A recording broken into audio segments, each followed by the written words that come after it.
Guys, ako ngayon ay gagawa ng mango graham. Ayan. Ang aking ingredient syempre ay condensed po at all-purpose cream. Ayan. Ang una ko pong gagawin ay buksan ko muna ang ating lata ng gatas. Po at nabuksan ko na. Ngayon naman po isasalin ko siya sa isang lalagyan. Ayan, sa isang bowl.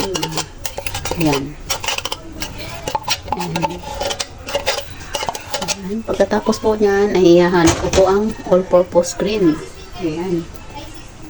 Ayan. Kung may mixer po kayo, mas magandang i-mixer nyo para maganda yung pagkahalo. So, dahil ako'y walang mixer, kaya, ayan, ganyan lang ang aking gagawin hanggang mag-combine ang kanilang ang gatas at ang all-purpose cream. So, halo-halo guys. Mahabang pasensyang paghahalo ito guys. So, ayan. Ayan guys, gagawa po ako ng graham na dessert. Ayan. Meron po tayong graham cracker. Ayan. And mango. Ayan. Akin na na-slice ko na po ito. Ayan. Meron din po tayong all-purpose at saka condensed milk. Ayan. Pinaghalo ko na po yan. So, umpisahan ko na po ang paggawa ng masarap na dessert. Ayan. Guys, complete po na po ang aking cracker. Ay nilagay ko na sa isang bowl. At ito po ang aking lalagyan ng Tupperware. And ito po yung graham na powder. So, ayan. Start na tayo guys.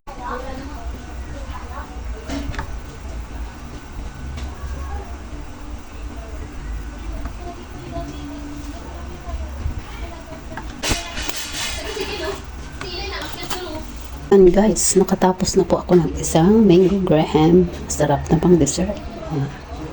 Lalagay ko lang muna yan po sa ref para mas masarap pag malamig.